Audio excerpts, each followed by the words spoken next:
Hey everybody, welcome back to Ark. I'm your host, Demetrodon. Today I'm playing Ark on my brand new PC. And so today, I will be showing you all of the settings that you want to do in Ark. And just letting you guys know real quick, all of these settings have, most of them, the majority of them, have been copied from Phlinger Phoo's last 2020 Coffee Time video. So I'll make sure to leave a link to that so you can check that video out if you have the time. Right after this video anyway. So then, yeah, so today we're going to be going right into options here, and the settings here are like that. So I'm just going to actually turn off the music because it's really loud, and yeah, it's just too loud. Otherwise, you can adjust the music. If you like the music, you can turn it up. And as you saw there, I turned that down and I pressed apply, and that'll immediately apply it, which is pretty cool. So then I mainly have most of these just turned down, just so that like it's not too like crazy loud. And as you saw there, the music volume was too loud for me, so I had to adjust that and stuff. So then we have resolution. My monitor is a 1080p monitor, so I can't go above that.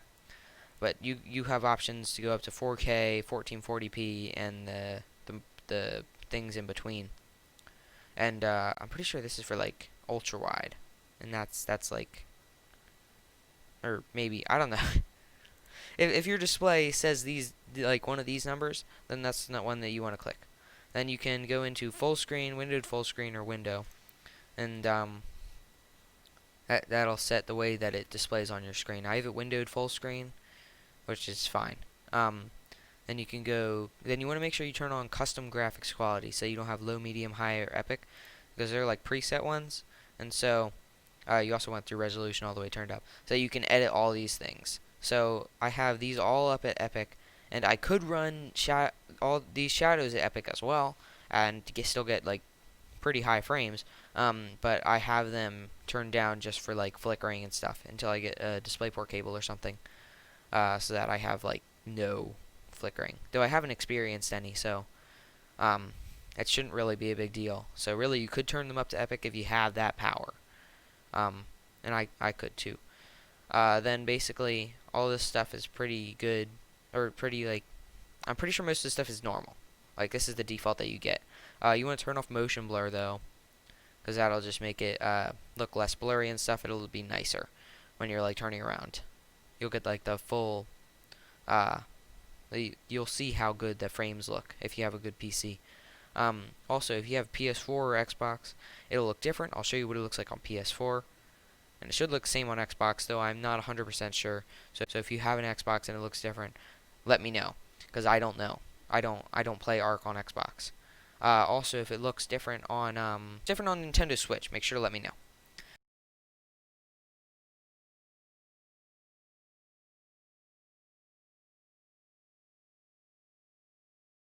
So then most of this stuff is the same as him. All of this stuff is the same as Phlinger Phoo's video. And then turn off the light so there's not too much light. Then most of this stuff is pretty normal. Turn down the camera shake though, because when a brontosaurus or something walks by, it's like crazy. It shakes the screen so much, so you just want to keep that down. Then this stuff's all there. Bam. And you don't have to press apply. You could change like all these settings, and then press apply, and it would save them all. So you don't have to save them in between. So then we have all this stuff here, so you could just pause that and change some of those. Some of the ones I want to point out though are stuff like the hit markers and the crosshair, because you want to turn those on so that you make sure, like when you're using a gun or something, or when you're using a crossbow, or even just a regular bow, or even a slingshot or something, so that you actually like hit your target. And then the hit markers will tell you if you hit that target, because they'll like turn red in the middle, and it'll just tell you that you hit it, and it'll also make a little sound. Yeah. Otherwise, all this stuff just makes sense. You know, turn on. Don't put on low quality animation. That just means farther away dinosaurs, I'm pretty sure, will look low quality. Why would you want that? Especially if you have a good PC or something. And even if you're playing on PS4, PS5, or any of that stuff, you could just turn that off. If you have, actually, I don't know if you have the ability to do that, but if you do, that would be nice. I'm pretty sure you don't, because I don't think I can do that on the PS4. Um, then something specific to PC is all these key bindings that you can do for your keyboard, which change you can change like all these things. This is for right-handed, and it's also the default. Um, if you want to use the number pad and you're left-handed for all these things, then I would suggest watching Phlinger Phoo's video, at least skipping to that part where he's looking at the key bindings, and it'll tell you he'll tell you how to do that, because you have to go into like the files and stuff. And I don't need to do that because I'm right-handed. Um, yeah, so you can change any of those. The only things that are really changed that aren't default are these things over here, which is like the whistle, like two things, like attack my target. Actually, no, I think attack my target is the same thing. But then whistle all neutral, all passive, attack this target, and land this flyer, I put as the arrows. He doesn't have land this. Phlinger Phoo doesn't have land this flyer as one of the things on, but I turned it on because I use it on PS4. So yeah. Also, I'll be doing another video after this, going more in depth about all these different buttons, telling you like the button, like all the buttons that you can press, because this tells you a lot of them, and it might even tell you all of them. But I'm gonna go over a video telling you everything. Yeah. Then this stuff is you cannot change. Like if I click on these, you cannot change those. And so this just tells you what the buttons are. If you have a controller, and I'm pretty sure this looks like an Xbox controller. So if this is what it looks like on Xbox, awesome. It looks slightly different on PS4. I'll make sure to put that up.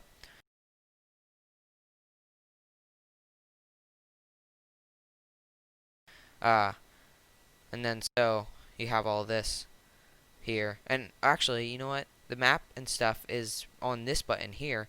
On PS4, it's up here, and the joystick is down there, and this is there.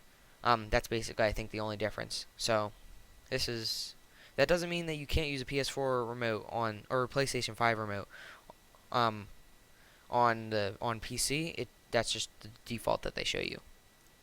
So yeah, just make sure to press apply, and you can press save, and that'll save all those. And you go to host and local for single player settings, because if you want to do single player, you need to have these settings. So difficulty level turned up, so that you get like the max loot drops, and level 150 creatures are allowed to spawn. Otherwise, it'll like limit it, and it won't give you the maximum that you can get, which I don't know why you would want to do. Definitely don't touch this XP multiplier. If you touch that, there's no going back. It's like, and it kind of ruins the experience. We did that originally on the PlayStation 4, and I kind of regret it. So that's why I'm not doing it in this series. Then we're gonna have then taming speed is turned up to 6.0 because it makes things go faster. Harvesting amount is turned up to 3.0, which is just if you put the slider all the way up. There you go. Dinosaur harvest damage is actually like default there, which is kind of strange because the rest of the stuff is like 1.0. Some of these check marks might be slightly different, so just you could pause that if you need to change some of those things. Yeah, like single player settings. Do not turn this on. It'll mess up if you already have a world. Like when this first update came off, this was auto clicked, and it like ruins your dinosaur stats. And if you unclick it, it doesn't set them back to normal. It sets them back to like, I don't know, weird settings. It really sucks. Then unlimited respecs is on, so that once you get into the higher levels, it just means you don't have to level up before you use a mind wipe tonic. Yeah, I forgot the name before. I just now I look at it, and yeah, so you can keep using mind wipe tonics without having to level up in between, which is pretty useful. Then if you want creative mode, you just press that. That'll allow you to use creative mode. Maximum difficulty allows dinosaurs to go up to level 150. It doesn't make all dinosaurs go up to level 150. It just makes those max level dinosaurs able to go up to 150, and the max level dinosaurs you're going to find on that world are going to be 150. Okay, then we have over here, I'm pretty sure none of this has changed, except you want to allow flyer carry PvE is on for default. It doesn't allow you to like it turns that off, so you can't carry things with your flyer, which sucks. So you want to make sure you turn that on. Most of this other stuff you don't want to turn on, like you don't want to be able to build in the cave unless you want to. I don't know. I wouldn't. Because like creatures would keep attacking you, and plus you're not really supposed to. So yeah, really you could probably even turn this off. You don't need tribores. Yeah, especially if you're only playing single player. There's not gonna be another tribe for you to fight, so you can turn that off. And by the way, this does not affect if you play online. So then we have these settings here. Non-permanent diseases is on, so that you can get stuff like leeches. But I don't have prevent diseases on, because if I had prevent diseases, then I wouldn't get like any leeches or anything, which kind of takes away from that risky part of the game. In terms of diseases anyway, like leeches, which actually technically are not a disease, but it counts in that category. All this stuff is default there. This is really important though. This is this here is the mating interval. You want to make sure you turn that down so that they mate faster or whatever. So they mate sooner. There's like less of a wait in between, an interval, if I may. Egg hatch speed you then turn up so that the eggs don't like take like days to hatch. Baby mature speeds so that they don't take days to mature, and stuff like that. And baby cuddle timer, I'm not sure if that's turned down or up. I'm pretty sure that's turned down, so just put that in. And this is all a math, like you have to do math in order to like figure out like the perfect. It's like a lot of math to figure out the perfect settings for this.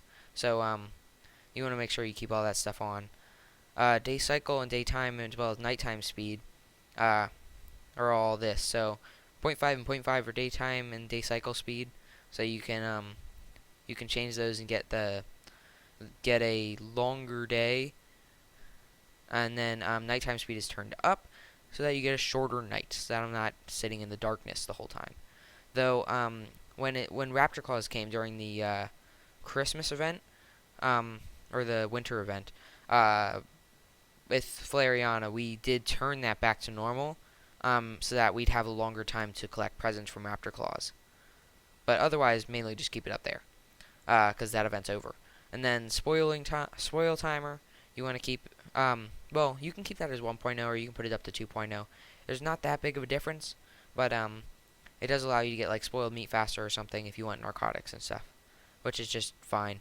Then I wouldn't suggest turning up any of these settings because it'll mess up your dinosaurs levels and you can't go back, just like if you change your XP or you turn on single player settings. Then you want to allow floating damage text because it'll tell you how much damage you did, which is cool to know how much damage you did. Because I love when we used to have Thunderbird and used to have like his crazy stats before single player settings messed everything up. He used to do like 1,000 damage. It was really cool to see. Then you want custom recipes on so that like you can make like your own food, and that's pretty useful. I will be showing that. I actually haven't even shown that in my more entertainment style version of Ark. So I'll make sure to show that off too. All this stuff is default. Now if you want to activate an event or something, you would type in like you probably have to like research that, but you have to figure out like what event you want to do. So if you want to put in the Easter event, you have to put in that event name, or like other events, like Christmas event and stuff. If you want to activate an event for some reason that's not auto activated. Then you got all this stuff here. This is just all the engrams. I have every single engram activated. I don't know why I would deactivate them. It would just stop me from creating them, and I don't know why I wouldn't want to create something in Ark. It's kind of one of the cool things with Ark. Then this button up here is delete all single player data. That's delete all dedicated server data, so that if you run dedicated server or you play single player, you can just delete it all with the click of a button.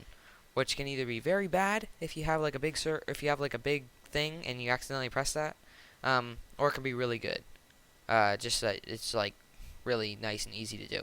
Then also right next to the world, as you saw before when I first went into these settings, it showed this little icon next to this, and that deletes that specific world save data. Because I'm not like playing that yet. So then you would go into, by the way, there's no save button here. No save button whatsoever anywhere. Really, they should add one. I would really like it if the people out at Wildcard or something added a save button to this.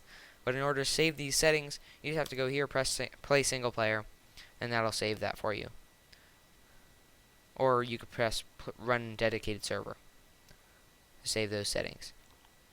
Then, yeah.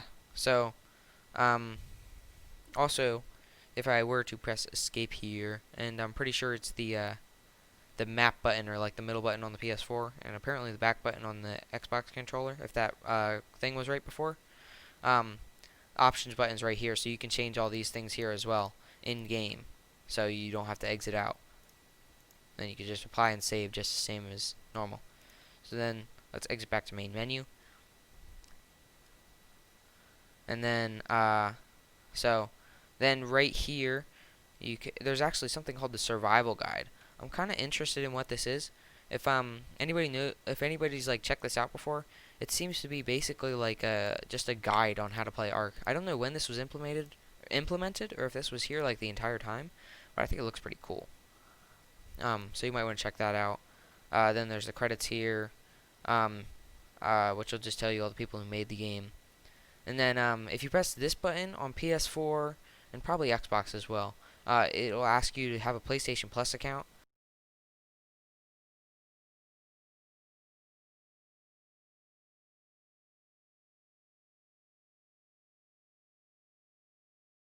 Or on PS5 as well. I'm not sure what it asks for in Xbox, or if it doesn't ask for anything. But so you have to buy an account to get that. Also, if you are going to be playing split screen on PS4 or something, I would really suggest that you get PlayStation Network accounts. They're completely free, and it allows you not to have a glitch like we had not that long ago, me and Flariana. Which like took up like our whole weekend of filming, trying to fix that glitch. Um, but yeah, so on on computer or whatever, it just gives you everything here. Of course, if it's a world that you don't have, like if I tried to join a Genesis world, it wouldn't work. And then yeah, so that allows you to join servers. Then you can also make your own servers, but you have to pay for that. Um, and yeah, so I'm probably not going to be making a server or anything. And so, yeah. So, thanks for watching. Hope you enjoyed this video. Hope it was helpful. Um, See you guys in the next video, where we will be telling you all the controls that you need to know in order to play Ark, and like the hotkeys that you can press instead of like having to hold down a button in order to activate something. So stay tuned for that. So subscribe if you want to see that, and like this video to let me know that you enjoyed it or it was helpful. And also make sure to press that notifications bell if you do press the subscribe button, so that you get notified whenever I post a video. I try to post at 12 p.m. Eastern Standard Time, whenever I can, whenever I have a video, but I don't always. So you want to turn on that notifications bell so that you know when I actually do, which I do try to stay on top of that. So yeah, so thank you all for watching. I'll see you in the next one.